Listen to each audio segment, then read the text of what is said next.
마을 야담에 오신 걸 환영합니다. 들려주신 관심과 사랑에 감사드립니다. 구독과 좋아요 눌러주시고 마음을 나누어 주신다면 더 많은 따뜻한 이야기를 전해드리겠습니다. 조선 중기 경기도 어느 고을에 최문석이라는 양반 도령이 살고 있었습니다. 집안은 넉넉했고 글 공부도 제법 했지만 과거에는 번번이 떨어지던 터라 벼슬길은 일찍 접었지요. 그런 최문석에게도 혼인 정년기가 찾아왔습니다. 어머니 한씨 부인은 며느리감을 고르는 일에 여느 집보다 까다로웠습니다. 예쁘장한 아씨들도 많았고 그를 아는 교수도 덜어 있었지만 한씨 부인은 고개를 절레절레 저었지요. 아무리 얼굴이 고와도 입이 가벼우면 집안 망하는 법이지. 총기가 지나치면 시어미를 업신여기고 말기가 밝으면 집안일에 이러쿵저러쿵 따지기 일쑤란다. 한씨 부인의 눈에 든 처녀는 뜻밖에도 김소은이라는 여인이었습니다. 몰락한 양반가의 딸로 16살이었는데 소문이 묘했습니다. 얼굴은 그럭저럭 보아줄 만하되 말기가 더디고 둔하다는 소리가 따라다녔지요. 말을 걸어도 한참 뒤에야 대답하고 시킨 일도 서툴게 한다는 평이었습니다. 그런데 이상하게도 한씨 부인은 그 소문을 듣고 오히려 흡족해 했습니다. 그 정도면 딱 좋지. 집안일 물으면 고분고분 따를 것이고 나서서 참견할 일도 없겠구나. 무엇보다 우리 집안 사정을 이리저리 캐묻지도 않겠지. 이강윤도 어머니의 뜻에 크게 거스르지 않았습니다. 사실 최문석에게는 숨기고 싶은 구석이 있었습니다. 집안이 넉넉해진 것은 아버지 댁의 이웃 고을의 땅을 헐값에 사들이면서부터였는데 그 과정이 깨끗하지 못했지요. 한 집안이 몰락하고 원한이 생겼지만 최문석의 집안은 그 사실을 애써 덮고 살았습니다. 그러니 말기 밝고 눈치 빠른 며느리는 오히려 부담이었습니다. 차라리 둔하고 순한 아내라면 집안의 치부를 건드릴 일도 없고 자신을 위협하지도 않을 터였지요. 중매가 오가고 사주단자가 오갔습니다. 김소은의 집안은 가난했지만 혼처를 구하기 어려운 형편이라 최문석 내 혼담을 반겼습니다.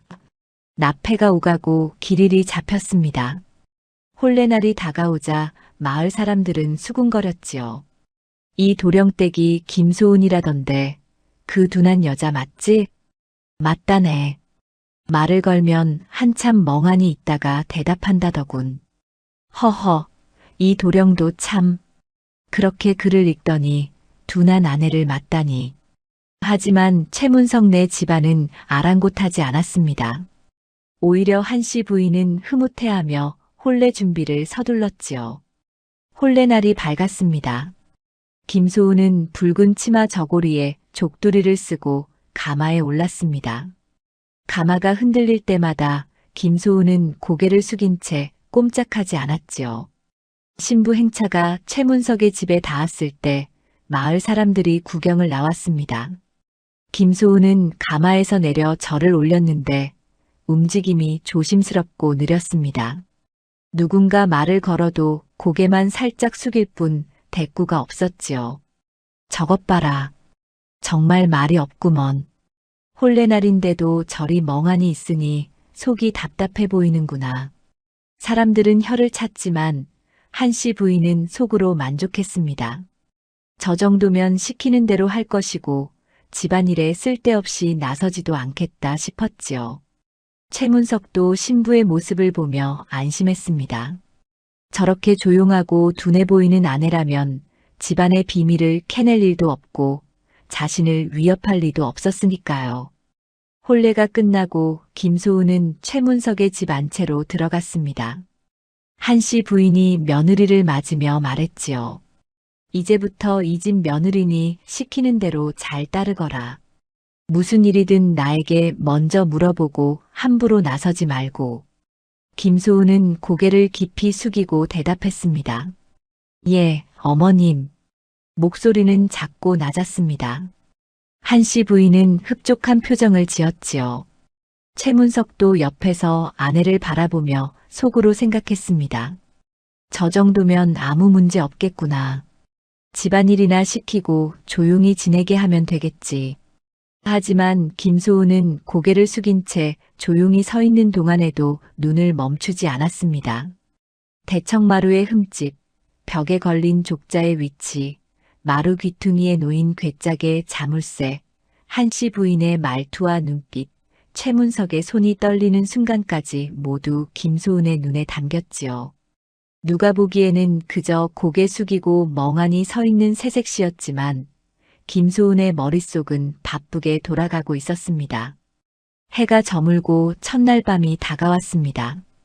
김소은은 혼자 신방에 앉아 촛불을 바라보았습니다. 손을 무릎 위에 가지런히 모으고 고개를 숙인 채 기다렸지요. 문 밖에서 발소리가 들렸습니다. 최문석이 방으로 들어왔습니다. 김소은은 여전히 고개를 숙인 채 움직이지 않았습니다. 최문석은 아내를 보며 안도했습니다.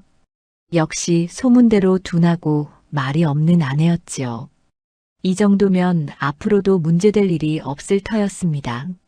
촛불이 흔들렸습니다. 방 안은 고요했습니다. 김소은은 여전히 침묵을 지켰지만 그 눈빛만은 촛불보다 또렷하게 빛나고 있었습니다. 최문석은 아직 몰랐습니다. 자신이 맞아들인 아내가 둔한 사람이 아니라 가장 예리하게 세상을 보는 사람이라는 것을요. 그리고 그 진실은 머지않아 드러나게 될 터였습니다. 김소은이 최문석의 집에 들어온 지 사흘이 지났습니다. 시집살이는 새색시에게 가혹한 법이었지요. 한씨 부인은 며느리를 불러 이것저것 시켰습니다. 부엌일, 바느질, 마당 쓸기까지 할 일이 산더미였습니다. 그런데 김소은의 손놀림은 이상하게도 느렸습니다. 시어머니가 일러주면 한참 뒤에야 고개를 끄덕였고 시킨 대로 하는데도 시간이 한참 걸렸지요. 얘야, 부엌에 가서 된장독을 확인하고 오너라. 장이 익었는지 봐야겠다. 예, 어머님.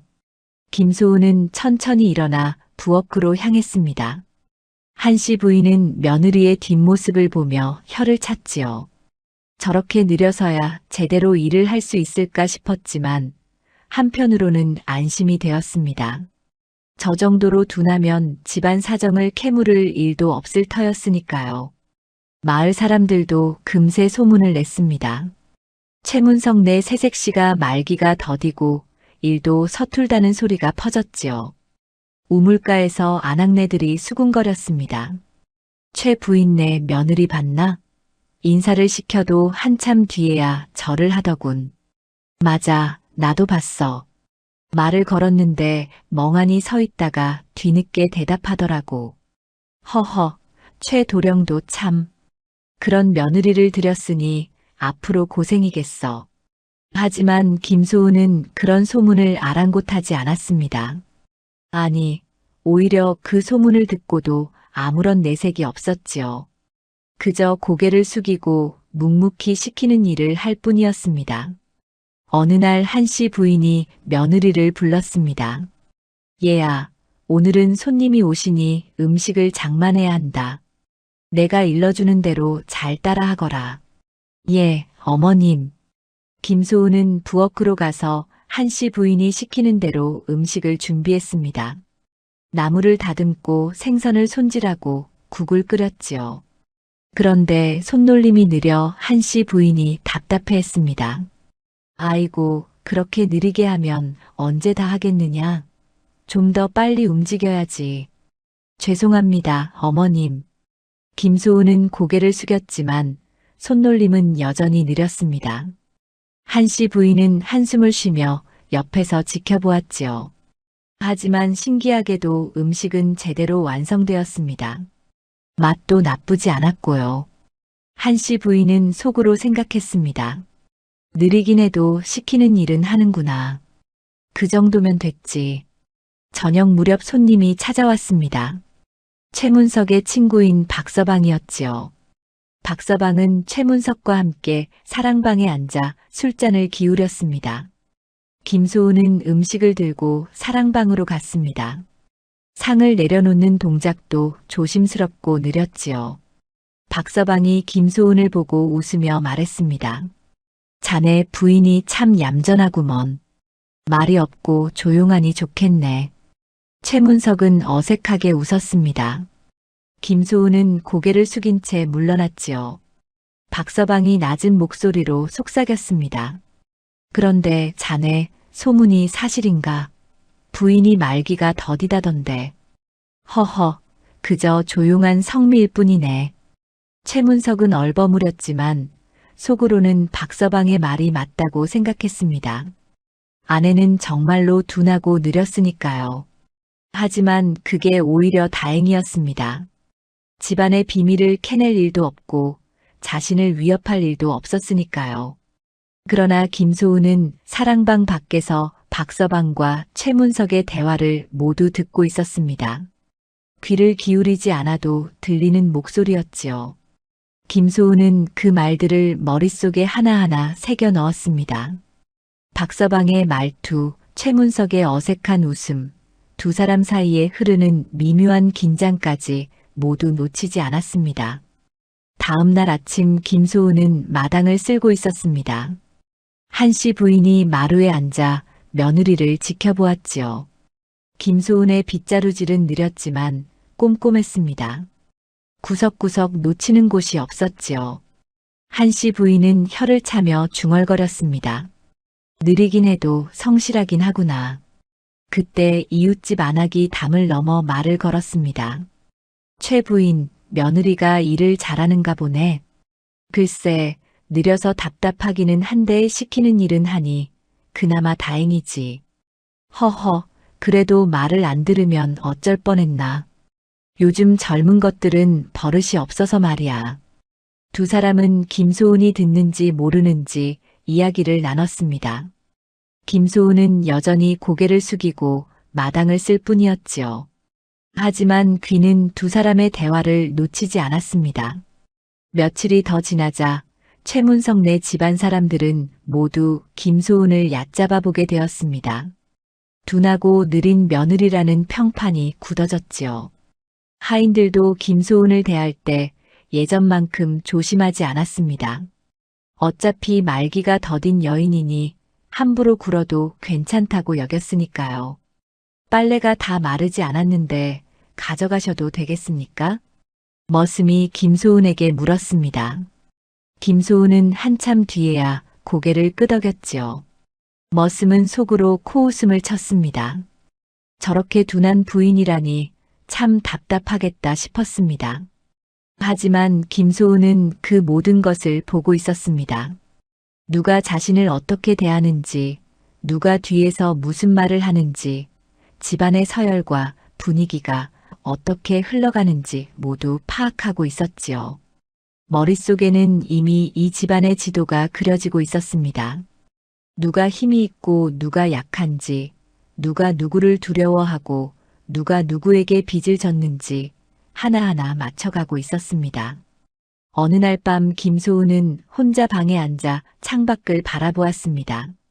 달빛이 마당을 비추고 있었지요. 김소은은 조용히 미소를 지었습니다. 모두가 자신을 둔하다고 여기는 지금이야말로 가장 많은 것을 볼 수 있는 때였습니다. 사람들은 방심하고 말을 함부로 하고 행동을 조심하지 않았으니까요. 최문석도 아내가 둔하다고 굳게 믿고 있었습니다. 그래서 김소은 앞에서 가끔 친구들과 나누는 이야기를 숨기지 않았지요. 어차피 아내는 알아듣지 못할 거라 여겼으니까요. 하지만 김소은은 모든 것을 듣고 기억하고 있었습니다. 최문석네 집안이 어떻게 땅을 사들였는지, 어느 집안이 몰락했는지, 그 과정에서 무슨 일이 있었는지 조각조각 맞춰가고 있었습니다. 보름달이 뜬 밤이었습니다. 김소은은 안채 마루에 앉아 바느질을 하고 있었습니다. 바늘을 천천히 움직이며 실을 꿰었지요. 한씨 부인이 옆에 앉아 며느리를 지켜보았습니다. 얘야, 바느질도 느리구나. 죄송합니다, 어머님. 그래도 꼼꼼하니 그나마 다행이다. 느려도 제대로 하면 되는 게지. 한씨 부인은 만족스러운 표정을 지었습니다. 김소은은 고개를 숙인 채 바느질을 계속했지요. 하지만 김소은의 눈빛은 바늘끝보다 날카로웠습니다. 이 집안의 모든 것이 김소은의 눈과 귀를 통해 머릿속에 쌓여가고 있었습니다. 그리고 그 조각들은 언젠가 하나의 그림을 완성하게 될 터였습니다. 밤이 깊어갔습니다. 김소은은 바느질을 멈추고 조용히 방으로 돌아갔습니다. 촛불을 켜고 혼자 앉아 생각에 잠겼지요. 모두가 자신을 얕잡아 보는 지금 김소은은 가장 많은 것을 배우고 있었습니다. 그리고 때가 되면 그 모든 것이 쓸모있게 될 것임을 김소은은 알고 있었습니다. 김소은이 최문석의 집에 들어온 지 한 달이 지났습니다. 어느덧 가을이 깊어져 낙엽이 마당에 쌓이기 시작했지요. 김소은은 여전히 둔하고 느린 며느리로 통했습니다. 하지만 그 한 달 동안 김소은의 귀와 눈은 쉬지 않고 움직이고 있었습니다. 어느 날 저녁 최문석의 친구 몇몇이 사랑방에 모였습니다. 술상이 차려지고 이야기꽃이 피었지요. 김소은은 부엌에서 안주를 준비하고 있었습니다. 사랑방과 부엌 사이에는 좁은 복도가 있었는데 목소리가 새어나왔습니다. 문서가 그런데 말이야. 자네 집안이 예전에 박진사댁 땅을 샀다지. 박서방의 목소리였습니다. 순간 사랑방이 조용해졌지요. 김소은은 손을 멈추고 귀를 기울였습니다. 그건 옛날 일이네. 그때 박진사가 빚을 갚지 못해 땅을 넘긴 것뿐이야. 최문석의 목소리가 약간 떨렸습니다. 김소은은 그 떨림을 놓치지 않았지요. 허나 소문이 좋지 않더군. 박진사댁이 그 일로 완전히 몰락했다지 않나? 그야 운이 없었던 게지. 우리가 어찌할 수 있는 일이 아니었네. 최문석은 술잔을 들이켰습니다. 친구들도 더 이상 그 이야기를 꺼내지 않았지요. 하지만 김소은은 그 짧은 대화 속에서 중요한 조각 하나를 얻었습니다. 박진사댁 땅, 빚 몰락. 그 단어들이 김소은의 머릿속에 자리 잡았습니다. 다음 날 아침 김소은은 우물가로 물을 기르러 갔습니다. 마을 아낙네들이 빨래를 하며 이야기를 나누고 있었지요. 김소은은 조용히 물동이를 채우며 귀를 열었습니다. 박진사댁 말인데 요즘도 힘들게 산다지. 그럼 땅을 다 잃고 나니 살 길이 막막하지. 아들이 품팔이를 나가는데 그것도 쉽지 않다더군. 허허, 그 양반도 참. 빚을 제때 갚았으면 그런 일이 없었을 텐데. 그게 말이야, 소문을 들어보니 좀 억울한 구석이 있다더라고. 한 안악이 목소리를 낮췄습니다. 김소은은 물동이를 천천히 채우며 집중했지요. 최 부인네 시아버님이 박진사한테 돈을 빌려줬을 때 이자가 너무 높았다는 거야. 갚을 수가 없을 지경이었다지.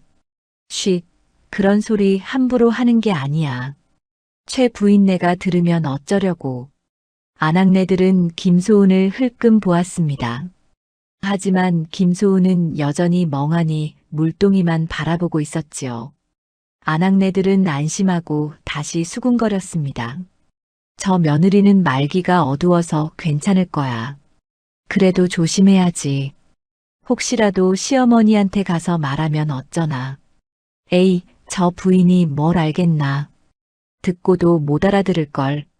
김소은은 물동이를 들고 집으로 돌아왔습니다. 얼굴에는 아무런 표정이 없었지만 머릿속에는 새로운 그림이 그려지고 있었습니다. 높은 이자, 갚을 수 없는 빚, 억지로 넘어간 땅. 조각들이 하나씩 맞춰지고 있었지요. 며칠 뒤 김소은은 한씨 부인을 따라 사당에 갔습니다. 제사를 지내기 위해서였지요.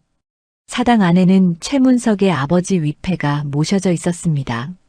한씨 부인이 절을 올리며 중얼거렸습니다. 영감, 그때 일은 어쩔 수 없었습니다. 박진사가 빚을 갚지 못한 것이니 우리 잘못이 아니지요. 김소은은 뒤에서 조용히 서 있었습니다. 한씨 부인의 목소리에는 변명 같은 것이 섞여 있었지요. 김소은은 그것을 놓치지 않았습니다. 영감께서 살아계셨다면 이런 소문이 나지 않았을 텐데 이제 와서 사람들이 뭐라 하니 마음이 편치 않습니다. 한씨 부인은 한숨을 쉬었습니다. 김소은은 고개를 숙인 채 듣고 있었지요. 한씨 부인은 며느리가 무슨 말을 하는지 알아듣지 못할 거라 여겼습니다. 그래서 마음속 이야기를 스스럼 없이 꺼냈던 것이지요. 그날 밤 최문석은 서재에 앉아 장부를 들여다보고 있었습니다. 김소은이 차를 가지고 들어갔지요. 최문석은 아내가 들어오자 황급히 장부를 덮었습니다. 하지만 김소은은 이미 보았습니다. 장부에 적힌 날짜와 숫자, 그리고 박진사라는 이름을요. 차를 가져왔습니다. 그래, 거기 두거라. 최문석은 무심하게 말했습니다. 김소은은 조용히 물러났지요. 하지만 그 짧은 순간에도 김소은은 많은 것을 보았습니다.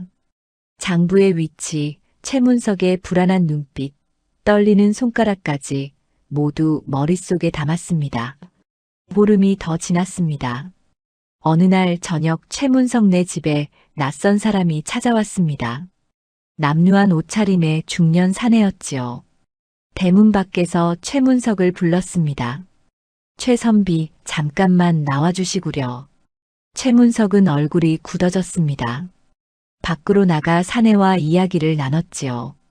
김소은은 안채 창가에 서서 그 모습을 지켜보았습니다. 목소리는 들리지 않았지만 몸짓으로 알 수 있었습니다. 사내는 애원하듯 손을 모았고 최문석은 고개를 저었습니다. 얼마 뒤 사내는 고개를 떨구고 돌아갔습니다. 최문석은 한참을 대문 밖에 서 있다가 들어왔지요. 얼굴이 창백했습니다. 김소은은 부엌으로 돌아가 아무렇지 않은 척 일을 했습니다. 그날 밤 최문석은 한씨 부인과 이야기를 나눴습니다. 김소은은 복도를 지나다 그 목소리를 들었지요. 어머니, 오늘 박진산의 아들이 찾아왔습니다. 뭐라고? 그자가 감히 여기까지 왔단 말이냐? 땅을 돌려달라고 애원하더군요.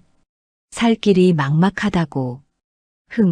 빚을 갚지 못한 주제에 무슨 염치로 그런 소리를 하느냐. 내쫓아버렸겠지? 그렇습니다. 하지만 어머니, 마음이 편치 않습니다. 무슨 소리냐? 우리가 잘못한 것이 없지 않느냐. 법대로 한 일인데 무엇이 걱정이냐? 한씨 부인의 목소리는 단호했지만 어딘가 불안한 기색이 섞여 있었습니다. 최문석도 대답하지 못했지요. 김소은은 조용히 자리를 떴습니다. 이제 그림이 거의 완성되어 가고 있었습니다. 박진사 댁이 빚을 졌고 그 빚의 이자가 지나치게 높았으며 결국 땅을 빼앗겼고 그 일로 집안이 완전히 몰락했다는 것. 그리고 최문석네 집안은 그 사실을 알면서도 덮어두고 있다는 것. 김소은은 모든 조각을 마쳤습니다. 밤이 깊었습니다. 김소은은 혼자 방에 앉아 생각에 잠겼습니다. 이 집안의 숨겨진 속내를 이제 알았습니다. 부당한 방법으로 얻은 땅, 숨기고 싶은 과거, 그리고 그것을 덮으려는 사람들의 불안. 김소은은 조용히 미소를 지었습니다. 때가 되면 이 모든 것이 쓸모있게 될 터였습니다. 창밖으로 달빛이 비쳤습니다.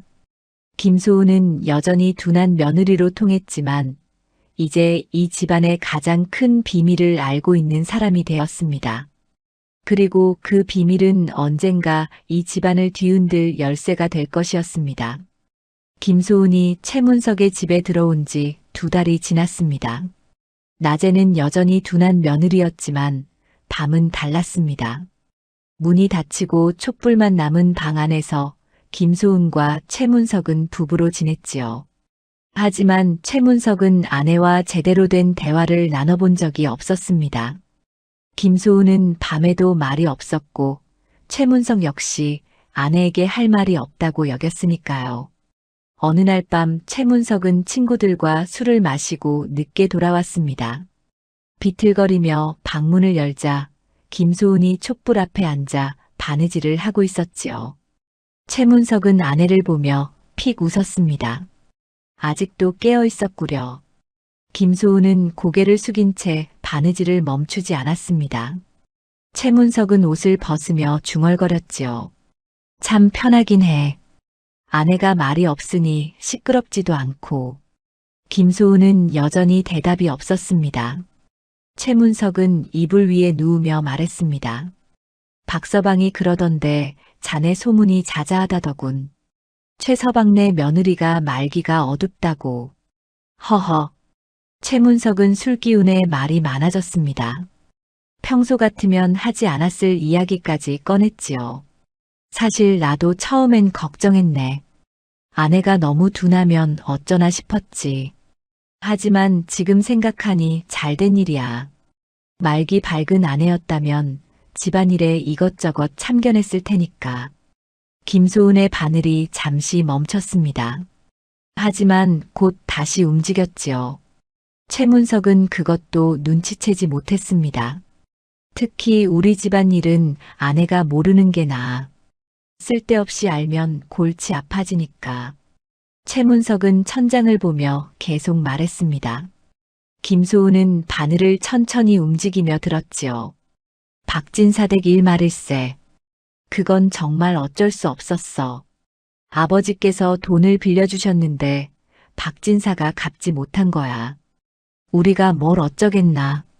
최문석의 목소리에는 변명이 섞여 있었습니다. 김소은은 바느질을 멈추지 않았지요. 사람들이 뭐라 하던데 신경 쓰지 말게. 우리는 떳떳하니까. 법대로 한 일이야. 하지만 최문석의 목소리는 떳떳하지 않았습니다. 오히려 불안해 보였지요. 김소은은 그것을 알았습니다. 최문석은 자신에게 말하는 것이 아니라 스스로를 위로하는 것이었습니다. 자네는 그런 걸 몰라도 돼.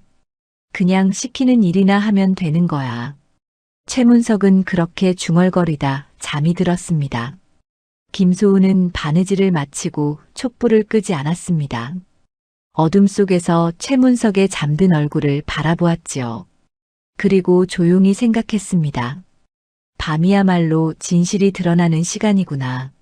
낮에는 감추던 말들이 밤에는 술김에 흘러나오는구나. 며칠이 지났습니다. 다시 밤이 찾아왔고 최문석은 이번에는 술을 마시지 않고 들어왔습니다. 방 안에는 김소은이 촛불 앞에 앉아 있었지요. 최문석은 옷을 갈아입으며 아내를 흘끔 보았습니다. 오늘은 일찍 잠을 자야겠네. 내일 관아에 갈 일이 있어서. 김소은은 고개를 끄덕였습니다. 최문석은 이불을 펴며 다시 말했지요. 참, 내일 어머니께서 며느리에게 시킬 일이 있다고 하시던데. 잘 따르도록 해. 예. 김소은의 대답은 짧았습니다. 최문석은 잠자리에 누웠지요. 하지만 잠이 오지 않았습니다. 뭔가 마음에 걸리는 일이 있었으니까요. 최문석은 천장을 보며 말했습니다. 저번에 박진산의 아들이 찾아왔을 때 말일세. 참 난처했어. 김소은은 촛불을 바라보고 있었습니다. 최문석은 아내가 듣고 있는지 없는지 확인하지 않고 계속 말했지요. 그자가 땅을 돌려달라고 하더군. 억울하다고, 이자가 너무 높았다고. 하지만 우리가 어떻게 해줄 수 있겠나. 이미 지난 일인걸. 최문석의 목소리에는 죄책감 같은 것이 묻어났습니다. 김소은은 여전히 말이 없었지요. 사실 좀 미안한 마음도 들어. 그래도 우리 잘못은 아니지 않나. 아버지께서 하신 일이니까. 최문석은 자신의 아버지에게 책임을 돌리고 있었습니다. 하지만 그 목소리에는 확신이 없었지요. 김소은은 그것을 놓치지 않았습니다. 자네도 혹시 그런 소문 들었나? 마을에서 우리 집안 이야기를 한다던데. 최문석이 갑자기 물었습니다. 김소은은 고개를 천천히 돌려 최문석을 보았지요. 촛불이 김소은의 얼굴을 비쳤습니다. 하지만 표정은 읽을 수 없었습니다. 아, 자네는 그런 거 잘 모를 테지. 말기가 어두우니 사람들이 무슨 이야기를 하는지도 모를 거야. 최문석은 스스로 답을 내렸습니다. 김소은은 다시 촛불을 바라보았지요. 최문석은 안도하며 눈을 감았습니다. 아내가 아무것도 모른다는 확신이 그를 편안하게 했습니다. 하지만 김소은은 모든 것을 알고 있었습니다. 낮에 들은 이야기, 밤에 흘러나온 고백, 최문석의 불안과 죄책감까지 모두 머릿속에 정리되어 있었지요. 김소은은 촛불을 끄고 조용히 누웠습니다. 옆에서 최문석의 숨소리가 들렸습니다. 또 다른 밤이 찾아왔습니다. 이번에는 최문석이 악몽을 꾸었는지 식은땀을 흘리며 깼습니다. 김소은도 깨어 있었지요. 괜찮으십니까? 김소은이 조용히 물었습니다. 최문석은 숨을 고르며 대답했지요. 꿈을 꿨네. 박진사가 나타나서 땅을 돌려달라고 하더군. 최문석은 손으로 얼굴을 쓸어내렸습니다. 김소은은 일어나 물을 떠왔지요. 최문석은 물을 마시며 말했습니다. 이상한 일이야. 우리가 잘못한 것도 없는데 왜 이렇게 마음이 불편한지. 김소은은 최문석 옆에 앉았습니다. 촛불을 다시 켰지요. 희미한 불빛 아래 두 사람이 마주 보았습니다. 자네는 좋겠네. 아무것도 모르니 걱정도 없을 테지. 최문석은 쓸쓸하게 웃었습니다. 김소은은 여전히 말이 없었지요. 하지만 눈빛만은 또렷했습니다. 최문석은 그 눈빛을 보지 못했습니다. 아니, 보지 않으려 했습니다. 아내가 둔하다는 믿음이 자신을 지켜준다고 생각했으니까요. 내일부터는 좀 더 조심해야겠어. 박진산의 아들이 또 찾아올지도 모르니까. 최문석은 중얼거렸습니다. 김소은은 고개를 끄덕였지요. 최문석은 다시 누웠습니다. 이번에는 쉽게 잠들지 못했습니다. 뒤척이다 새벽이 되어서야 잠이 들었지요. 김소은은 최문석이 잠든 뒤에도 한참을 깨어 있었습니다. 밤마다 최문석은 자신의 불안을 토해냈습니다. 낮에는 감추던 진심이 밤에는 숨김없이 드러났지요. 김소은은 그 모든 것을 기억했습니다. 최문석의 죄책감, 한씨 부인의 불안, 집안의 비밀까지 모두 머릿속에 정리되어 있었습니다. 창밖으로 새벽빛이 스며들기 시작했습니다. 김소은은 조용히 일어나 옷을 여몄지요. 낮이 되면 다시 둔한 며느리가 되어야 했습니다. 하지만 밤에 얻은 것들은 사라지지 않았습니다. 오히려 더 선명해졌지요. 김소은은 문을 열고 마당으로 나갔습니다. 찬 공기가 얼굴을 스쳤습니다. 김소은은 하늘을 올려다보았지요. 이제 때가 다가오고 있었습니다. 밤마다 쌓인 진실들이 언젠가는 빛을 보게 될 것이었습니다. 그리고 그날이 오면 최문석은 깨닫게 되겠지요. 자신의 아내가 결코 둔한 사람이 아니었다는 것을, 오히려 이 집안의 모든 것을 꿰뚫어보고 있었다는 것을 말입니다. 김소은이 최문석의 집에 들어온 지 석 달이 되던 날이었습니다. 겨울이 코앞까지 다가와 찬바람이 마당을 휩쓸고 지나갔지요. 그날 밤 최문석은 서재에서 오래된 장부를 꺼내 보고 있었습니다. 박진사 댁과 관련된 기록이었지요. 날짜와 금액, 이자율이 빼곡히 적혀 있었습니다. 최문석은 한숨을 쉬며 장부를 덮었습니다. 마음이 무거웠지요. 낮에 박진산의 아들이 또 찾아왔었습니다. 이번에는 무릎까지 꿇으며 애원했습니다. 하지만 최문석은 매몰차게 돌려보냈지요. 그러고 나니 가슴 한구석이 답답했습니다. 밤이 깊어 최문석은 방으로 돌아갔습니다. 김소은이 촛불 앞에 앉아 있었지요. 최문석은 옷을 벗으며 말했습니다. 오늘도 그자가 왔었네. 박진산의 아들 말일세. 김소은은 고개를 끄덕였습니다. 최문석은 이불 위에 앉으며 계속 말했지요. 참 끈질기더군. 땅을 돌려달라고 살 길이 막막하다고. 하지만 어쩔 수 없지 않나. 이미 우리 소유가 된 땅인걸. 최문석의 목소리에는 피곤함이 묻어났습니다. 김소은은 바늘을 놓고 최문석을 바라보았지요. 그런데 말일세. 요즘 자꾸 박진사 생각이 나더군. 그 양반이 우리 집에 찾아와서 사정하던 모습이. 그때 내가 어렸지만 기억이 나네. 최문석은 과거를 떠올렸습니다. 김소은은 조용히 들었지요. 아버지께서 돈을 빌려주실 때 이자가 꽤 높았어. 한 달에 3푼이었으니까. 박진사가 갚기 어렵다고 하셨지만 아버지는 그게 규칙이라고 하셨지. 최문석은 말하다 멈췄습니다. 무언가 잘못되었다는 것을 이제야 깨닫는 듯 했지요.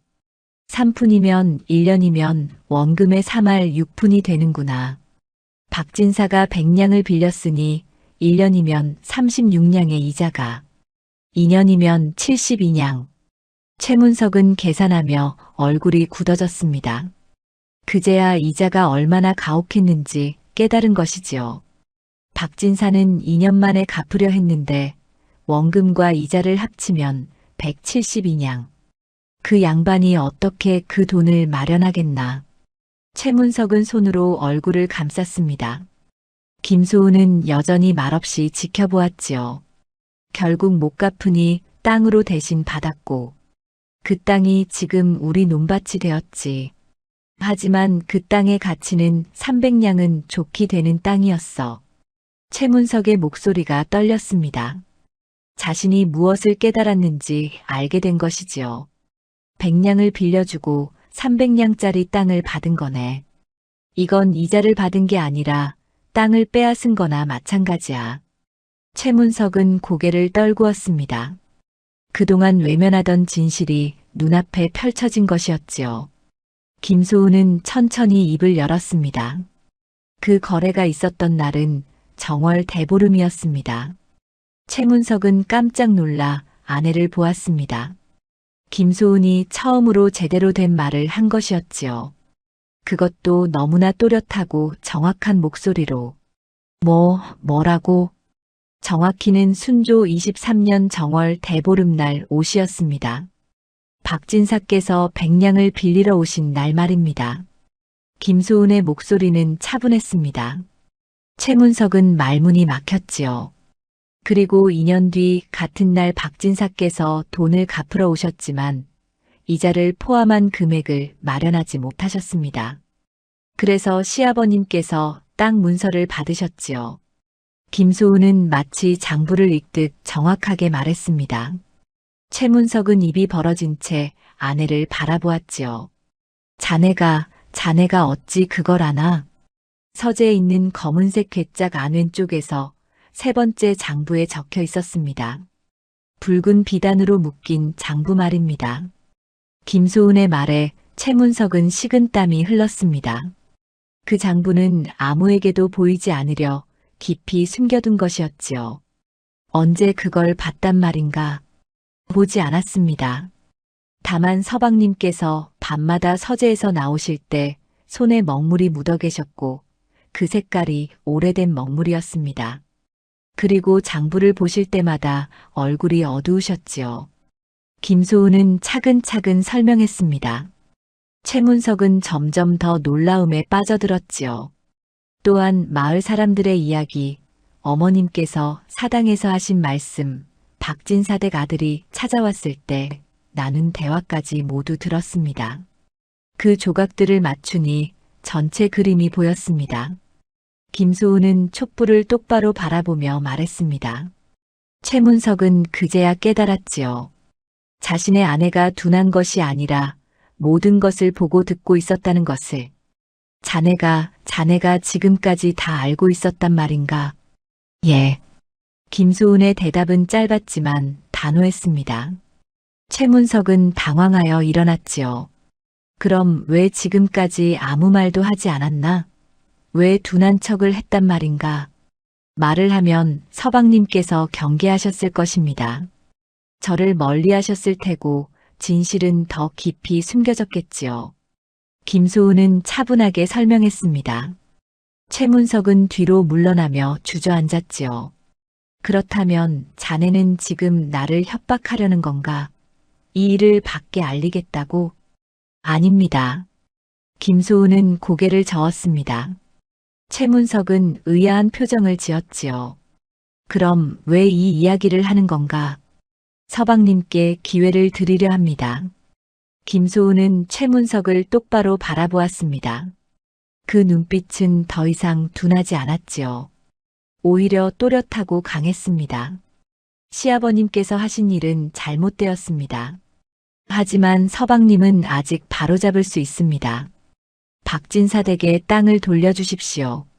최문석은 고개를 저었습니다. 그럴 수 없네. 그 땅은 이미 우리 것이고 법적으로도 문제가 없어. 법으로는 문제가 없을지 모르나 도리로는 잘못되었습니다. 김소은의 말에 최문석은 할 말을 잃었습니다. 김소은은 계속 말했지요. 서방님께서는 밤마다 악몽을 꾸십니다. 박진사가 나타나는 꿈을. 그것은 서방님의 마음이 이미 잘못을 알고 있기 때문입니다. 최문석은 고개를 떨구었습니다. 김소은의 말이 맞았지요. 하지만 어머니께서 허락하시지 않으실 거야. 그 땅은 우리 집안의 중요한 재산이니까. 그렇다면 제가 어머님을 설득하겠습니다. 김소은의 말에 최문석은 눈을 크게 떴습니다. 자네가 어머니를 설득한다고? 어머니께서는 자네를 둔한 며느리로 여기시는데 바로 그래서 가능합니다. 어머님께서는 제 말을 무겁게 받아들이실 것입니다. 지금까지 한 번도 제대로 말하지 않던 며느리가 입을 열었으니까요. 김소은은 조용히 미소를 지었습니다.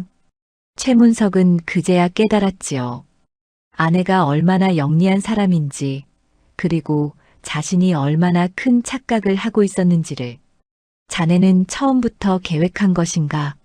둔한 척하며 모든 것을 지켜본 것? 계획이라기보다는 필요였습니다. 이 집안의 진실을 알려면 경계를 풀어야 했으니까요. 김소은의 말에 최문석은 한숨을 쉬었습니다. 그리고 오랜 침묵 끝에 입을 열었지요. 자네 말이 맞네. 나는 지금까지 겁쟁이였어. 아버지의 잘못을 알면서도 외면했지. 편한 쪽을 선택한 거야. 최문석의 목소리에는 후회가 묻어났습니다. 김소은은 최문석에게 다가가 앉았지요. 아직 늦지 않았습니다. 지금이라도 바로 잡으십시오. 김소은의 말에 최문석은 고개를 끄덕였습니다. 그리고 천천히 무릎을 꿇었지요. 아내 앞에 무릎을 꿇은 것이었습니다. 미안하네. 자네를 우습게 본 것도 진실을 외면한 것도. 김소은은 최문석의 손을 잡았습니다. 일어나십시오. 무릎을 꿇을 곳은 여기가 아니라 박진사 댁 앞입니다. 김소은의 말에 최문석은 눈시울이 붉어졌습니다. 그리고 결심했지요. 내일 아침 박진사 댁을 찾아가 잘못을 바로잡겠다고. 밤은 깊어갔지만 방 안은 환했습니다. 촛불보다 더 밝은 것은 두 사람 사이에 흐르는 진실이었지요. 김소은은 더 이상 둔한 아내가 아니었습니다. 그리고 최문석은 더 이상 진실을 외면하는 남편이 아니었습니다. 바보 아내의 첫 말이 이 집안을 바꾸기 시작한 것이었습니다. 새벽이 밝아오자 최문석은 잠을 이루지 못한 채 일어났습니다. 밤새 김소은과 나눈 대화가 머릿속을 떠나지 않았지요. 아내 앞에서 무릎을 꿇었다는 사실이 아직도 믿기지 않았습니다. 하지만 이상하게도 마음은 한결 가벼웠습니다. 김소은은 이미 일어나 부엌에서 아침 준비를 하고 있었습니다. 최문석은 사랑방으로 가서 옷을 갈아입었지요. 오늘 박진사 댁을 찾아가야 했습니다. 하지만 그 전에 먼저 해야 할 일이 있었습니다. 어머니를 설득하는 일이었지요. 아침 식사 시간이 되었습니다. 한씨 부인이 대청에 앉아 기다리고 있었습니다. 김소은이 상을 들고 왔지요. 한씨 부인은 며느리를 보며 말했습니다. 얘야, 오늘은 얼굴빛이 좀 다르구나. 무슨 일이라도 있었느냐? 김소은은 상을 내려놓으며 대답했습니다. 어머님, 말씀드릴 것이 있습니다. 한씨 부인은 눈을 크게 떴습니다. 며느리가 이렇게 또렷하게 말하는 것을 처음 들었으니까요. 무슨 일이냐? 내가 먼저 말을 꺼내다니. 박진사댁 땅에 대한 일입니다. 순간 한씨 부인의 얼굴이 굳어졌습니다. 최문석도 옆에서 긴장한 표정을 지었지요. 그 일을 내가 어찌 아느냐? 들었습니다. 그리고 보았습니다. 이 집안의 모든 것을. 김소은의 목소리는 차분했지만 단호했습니다. 한씨 부인은 당황하며 며느리를 바라보았지요. 내가 지금까지 둔한 척을 한 것이냐? 그렇게 보이는 것이 필요했습니다. 진실을 알기 위해서는요. 김소은의 말에 한씨 부인은 숟가락을 내려놓았습니다. 그래서 무엇을 알았다는 것이냐? 시아버님께서 박진사에게 빌려준 돈의 이자가 지나치게 높았다는 것. 그리고 그 때문에 박진사댁이 땅을 빼앗기고 몰락했다는 것을 알았습니다. 한씨 부인의 얼굴이 하얗게 변했습니다. 최문석은 고개를 숙였지요. 감히 며느리 주제의 시댁일에 대해 이러쿵저러쿵 하느냐? 한씨 부인의 목소리가 날카로워졌습니다. 하지만 김소은은 물러서지 않았지요. 잘못된 일을 바로잡는 것이 며느리의 도리라 생각합니다. 이 집안이 떳떳하지 못한 재산으로 유지된다면 그것은 자손만대의 부끄러운 일입니다. 김소은의 말에 한씨 부인은 할 말을 잃었습니다. 최문석이 나섰지요. 어머니, 며느리 말이 맞습니다. 저도 밤새 생각했습니다. 아버지께서 하신 일이 법으로는 문제가 없을지 모르나 도리로는 잘못되었습니다. 내가 무슨 소리를 하는 게냐? 그 땅은 우리 집안의 중요한 재산이다. 한씨 부인은 소리를 높였습니다. 하지만 목소리에는 확신보다 불안이 더 많이 섞여 있었지요. 재산보다 중요한 것이 명예입니다, 어머니. 우리가 이대로 산다면 마을 사람들은 우리를 어떻게 보겠습니까? 최문석의 말에 한씨 부인은 입술을 깨물었습니다. 김소은이 다시 입을 열었지요. 어머님, 밤마다 사당에서 하시는 기도를 들었습니다. 시아버님께 편치 못한 마음을 고백하시는 것을요. 한씨 부인은 깜짝 놀랐습니다. 그 말을 누가 들었을 줄은 꿈에도 몰랐으니까요. 내가 그것까지 들었단 말이냐? 예. 어머님께서도 이 일이 잘못되었다는 것을 아시지 않습니까? 김소은의 물음에 한씨 부인은 대답하지 못했습니다. 오랜 침묵이 흘렀지요. 그리고 한씨 부인의 눈에서 눈물이 흘러내렸습니다. 알고 있었다. 나도 다 알고 있었어. 한씨 부인의 목소리가 떨렸습니다. 영감께서 그 일을 하실 때 나도 말렸다. 이자가 너무 높다고 박진사가 갚을 수 없을 거라고. 하지만 영감께서는 듣지 않으셨지.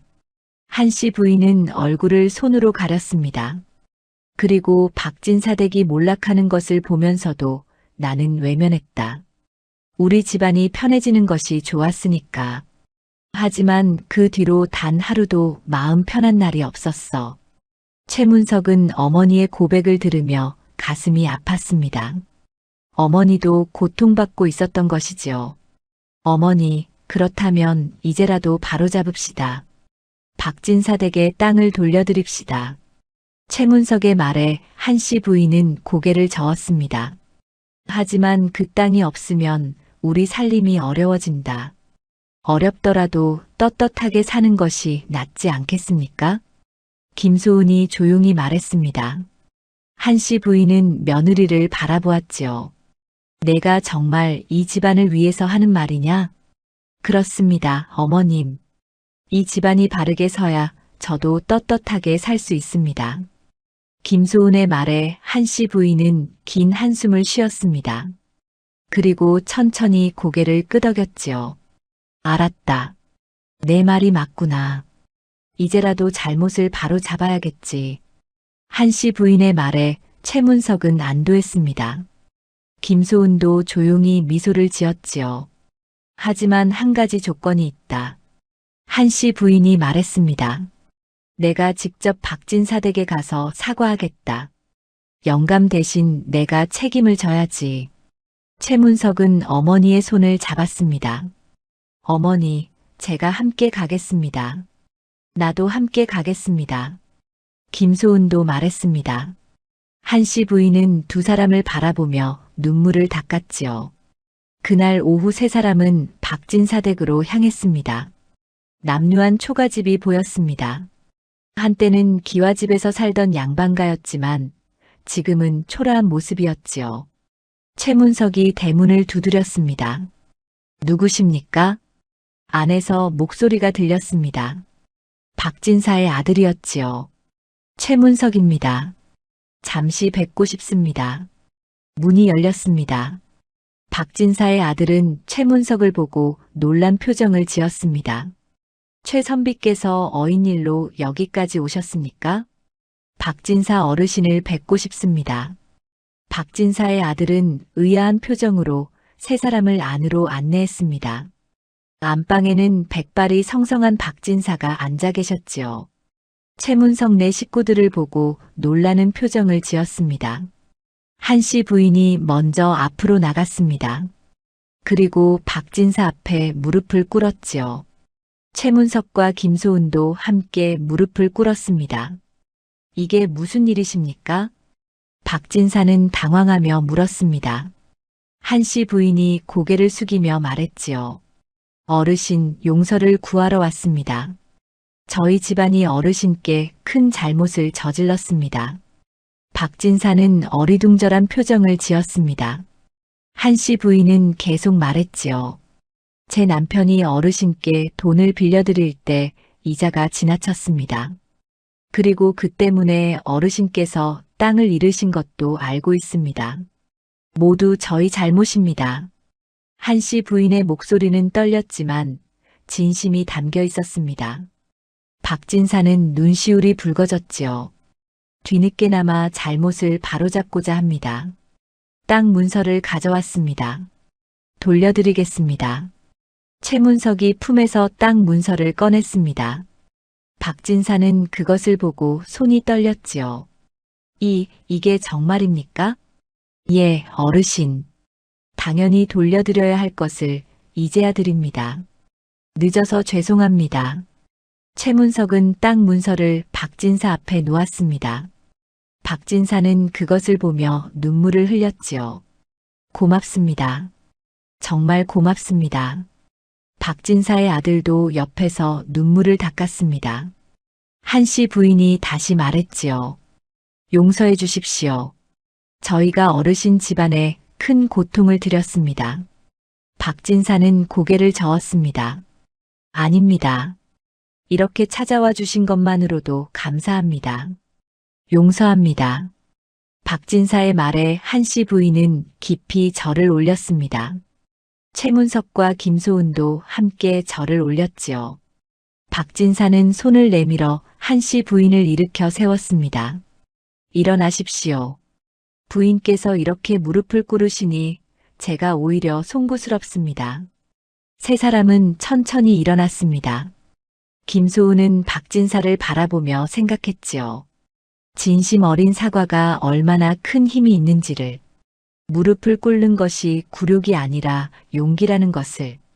집으로 돌아오는 길에 한씨 부인이 며느리에게 말했습니다.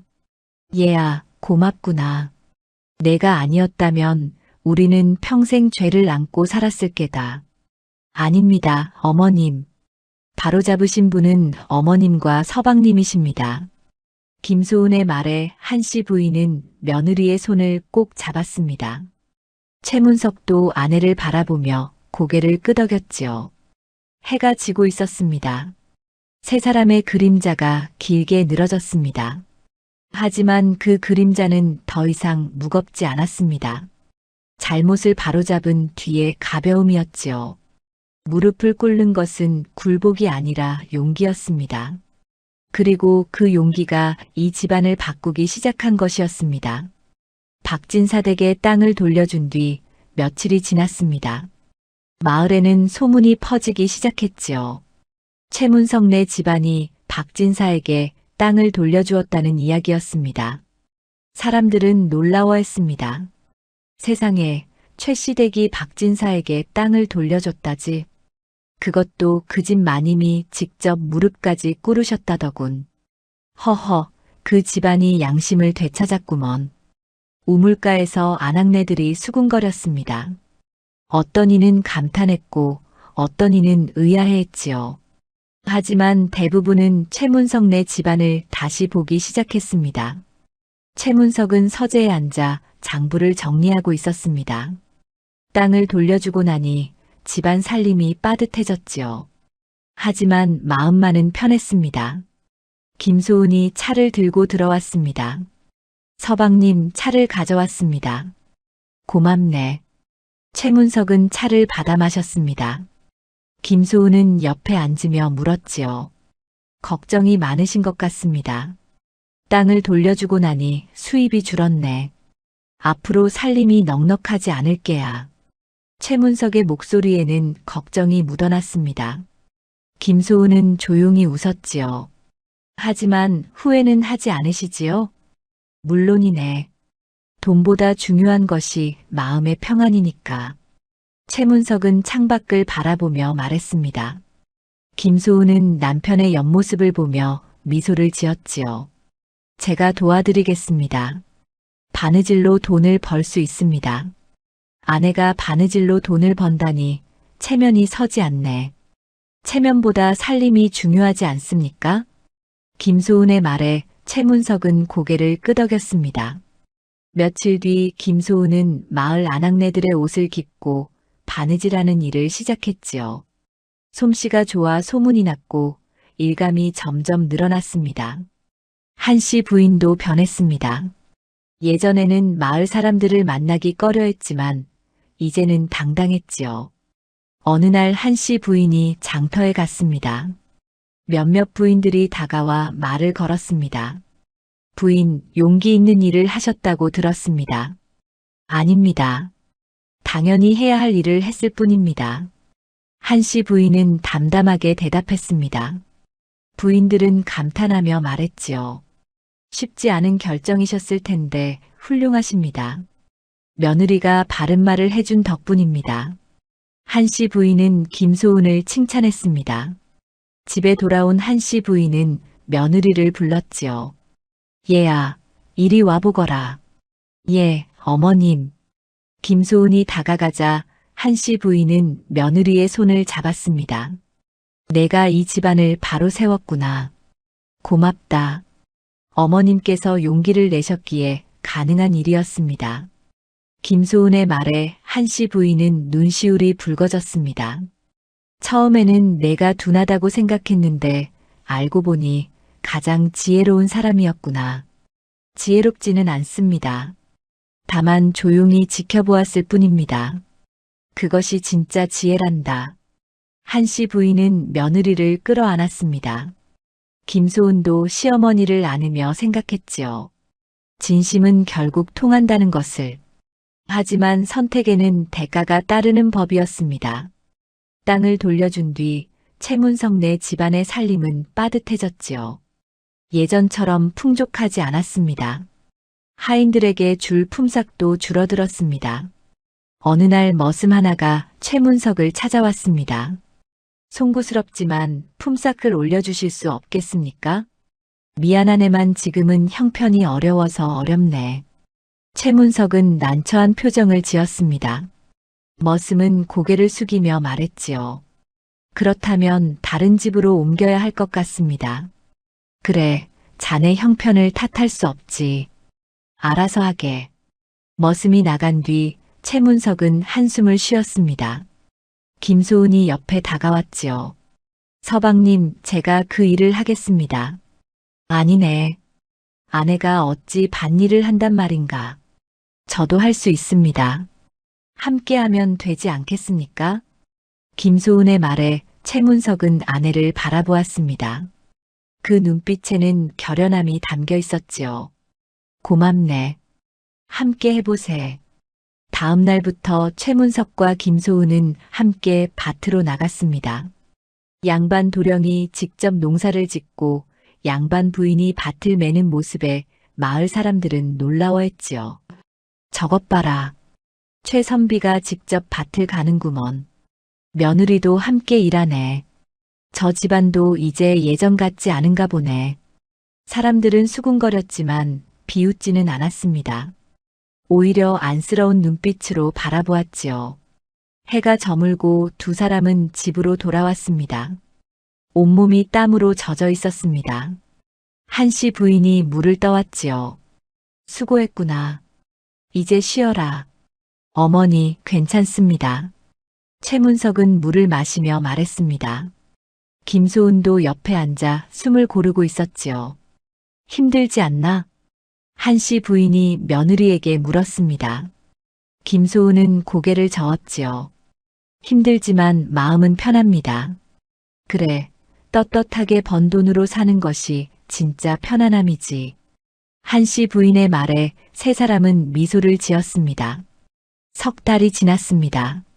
살림은 여전히 빠듯했지만 가족의 마음은 하나가 되어 있었지요. 어느 날 저녁 박진사 댁에서 사람이 찾아왔습니다. 박진사의 아들이었습니다. 최선비, 잠깐 뵐 수 있겠습니까? 물론입니다. 들어오십시오. 최문석은 박진사의 아들을 사랑방으로 안내했습니다. 박진사의 아들은 보따리 하나를 내놓았지요. 이것을 드리려고 왔습니다. 이게 무엇입니까? 쌀입니다. 올해 농사가 잘 되어서 나눠드리려고요. 박진사의 아들은 수줍게 웃었습니다. 최문석은 깜짝 놀랐지요. 아닙니다. 저희가 어찌 이것을 받을 수 있겠습니까? 땅을 돌려주신 덕분에 저희 집안이 다시 일어설 수 있었습니다. 이것은 감사의 표시입니다. 박진사의 아들은 진심을 담아 말했습니다. 최문석은 그 마음을 받았지요. 고맙습니다. 잘 쓰겠습니다. 박진사의 아들이 돌아간 뒤 최문석은 김소은을 불렀습니다.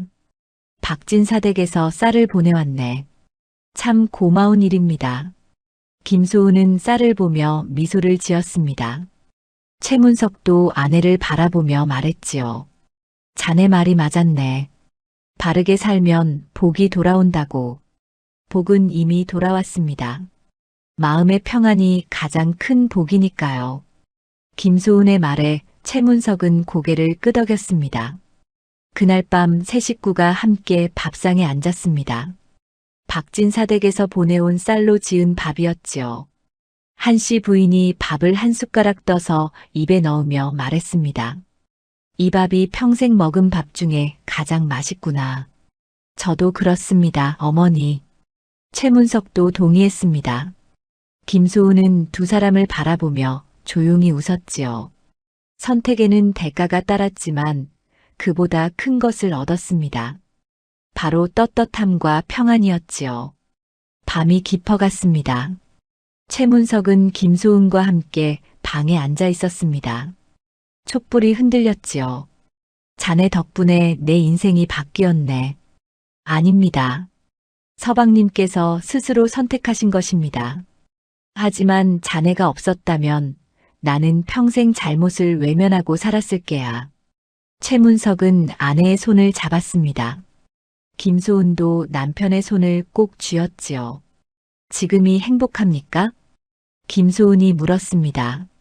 최문석은 고개를 끄덕였지요. 그럼. 예전에는 돈은 많았지만 마음이 무거웠어. 지금은 가난하지만 마음이 가벼워. 그것이 진짜 부자입니다. 김소은의 말에 최문석은 환하게 웃었습니다. 두 사람은 서로를 바라보며 미소를 지었지요. 선택의 대가는 컸지만 그보다 더 큰 것을 얻었습니다. 서로를 향한 신뢰와 존중, 그리고 떳떳하게 사는 삶이었습니다. 창밖으로 달빛이 비쳤습니다. 예전에는 그 달빛도 무거웠지만 이제는 밝고 고요했습니다. 최문석네 집안은 가난해졌지만 마음만은 부유해졌습니다. 그리고 그것이야말로 진정한 풍요였습니다. 선택의 대가를 치렀지만 후회는 없었습니다. 오히려 감사했지요. 바른 길을 선택할 수 있게 해준 아내에게, 그리고 그 길을 함께 걸어준 가족에게 말입니다. 1년이 흘렀습니다. 최문석네 집안은 여전히 넉넉하지 않았지만 평안했습니다. 김소은은 더 이상 둔한 며느리로 불리지 않았지요. 마을 사람들은 이제 그녀를 지혜로운 여인이라 부르기 시작했습니다. 어느 봄날 김소은은 장터에 바느질감을 사러 갔습니다. 우물가에서 아낙네들이 모여 이야기를 나누고 있었지요. 김소은 부인을 아십니까? 최시댁 며느리 말인가? 알지. 저 부인이 처음에는 둔하다는 소문이 자자했다지 않나. 맞아. 그런데 알고 보니 가장 총명한 사람이었다더군. 아낙네들은 김소은을 보며 수군거렸습니다. 예전처럼 비웃는 것이 아니라 감탄하는 목소리였지요. 저 부인 덕분에 최시댁이 바로 섰다지. 그럼 박진사댁 땅을 돌려준 것도 저 부인이 나섰기 때문이라던데. 김소은은 아낙네들의 이야기를 들었지만 내색하지 않았습니다.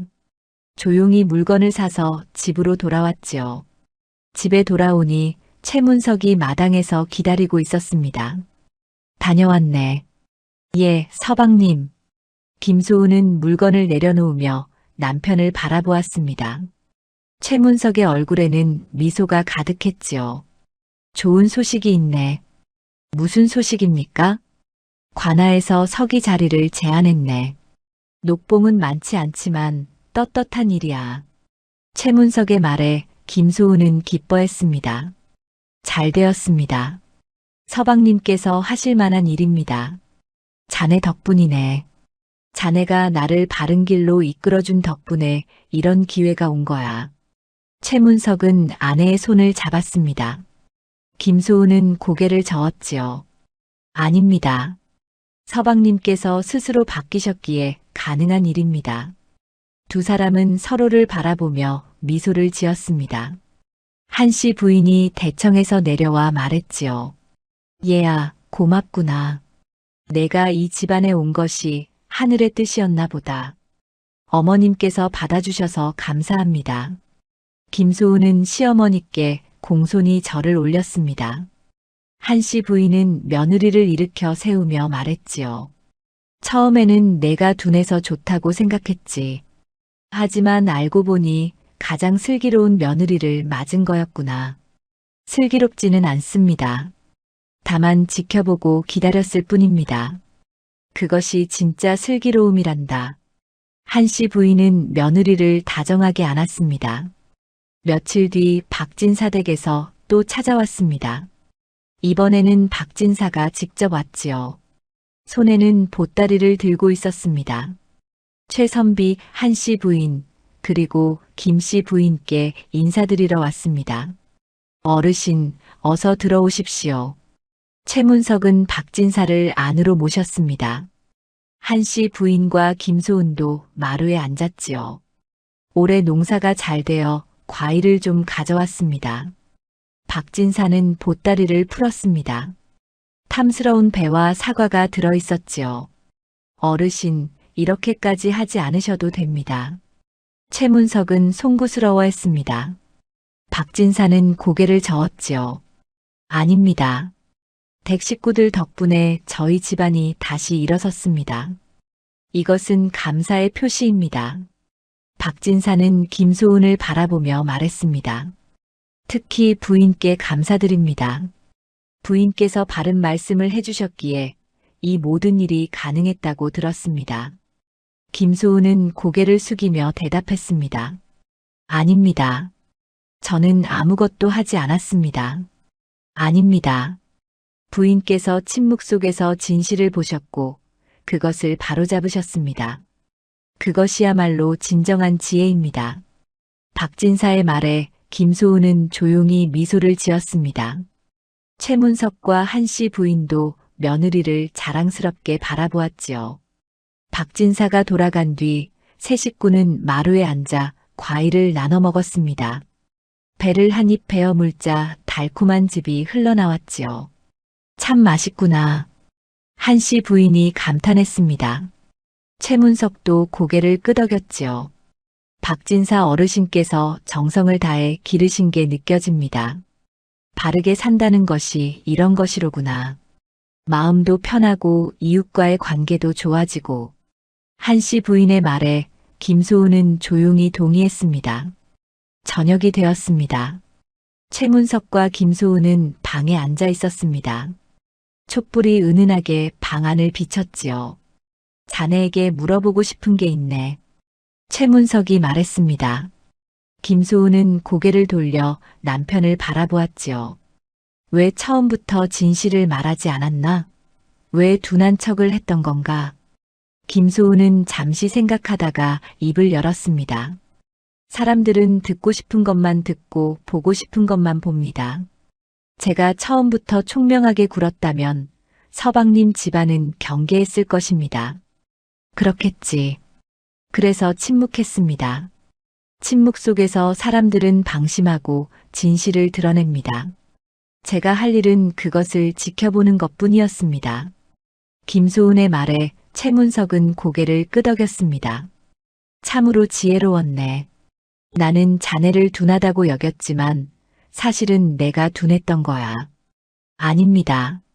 서방님께서는 진실을 마주할 용기가 있으셨습니다. 그것이 가장 어려운 일입니다. 김소은의 말에 최문석은 아내의 손을 꼭 잡았습니다. 고맙네. 자네가 내 아내여서. 저도 감사합니다. 서방님께서 제 남편이셔서. 두 사람은 서로를 바라보며 미소를 지었습니다. 계절이 바뀌어 가을이 왔습니다. 들판에는 황금빛 벼가 익어가고 있었지요. 최문석은 관아에서 서기로 일하기 시작했습니다. 성실하게 일하니 사람들의 신뢰를 얻었지요. 김소은은 여전히 바느질로 집안을 도왔습니다. 솜씨가 좋아 마을에서 소문이 자자했지요. 한씨 부인은 며느리를 자랑스러워했습니다. 어느 날 마을 잔치가 열렸습니다. 추석을 맞아 마을 사람들이 모두 모였지요. 최문석 네 식구들도 참석했습니다. 저기 김씨 부인이 오시네. 정말 훌륭한 분이야. 침묵 속에서 진실을 보신 분이지.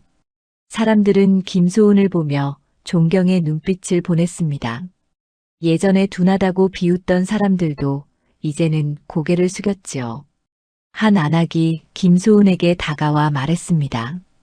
부인, 저희에게 가르침을 주실 수 있겠습니까? 무엇을 가르쳐 드릴까요? 어찌 그리 지혜로우신지 궁금합니다.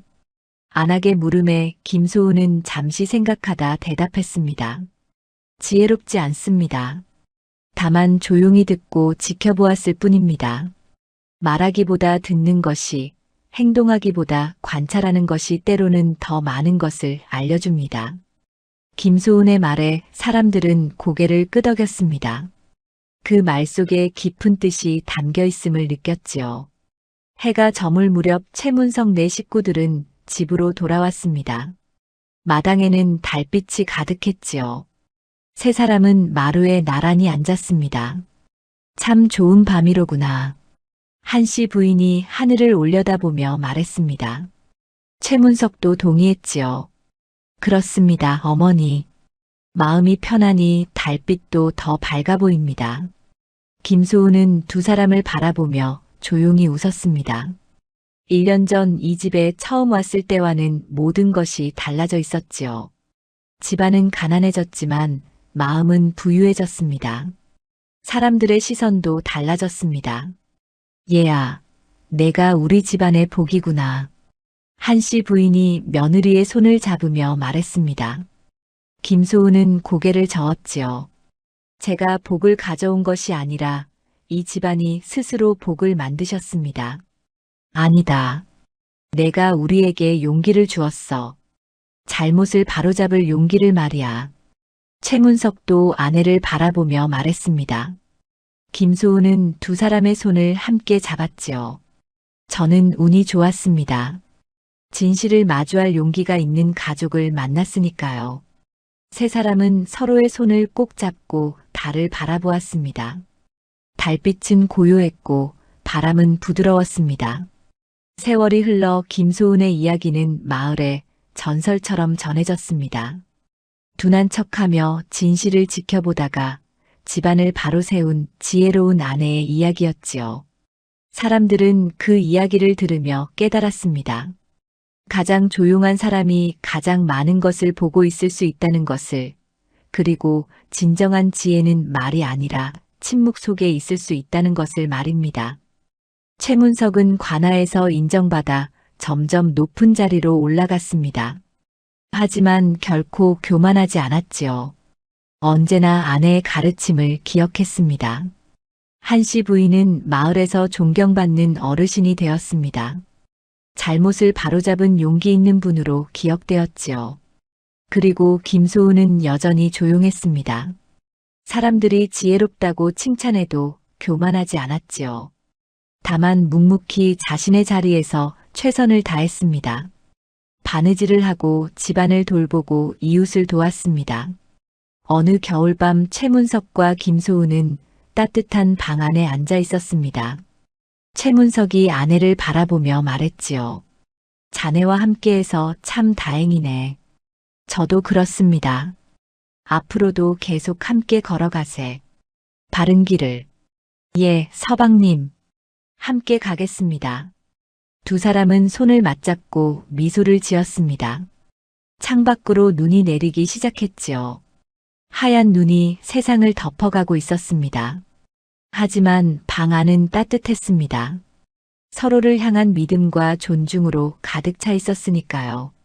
바보라 불리던 아내는 이제 가장 지혜로운 사람으로 기억되었습니다. 둔한 며느리라던 혼인은 가장 복된 인연으로 남았지요.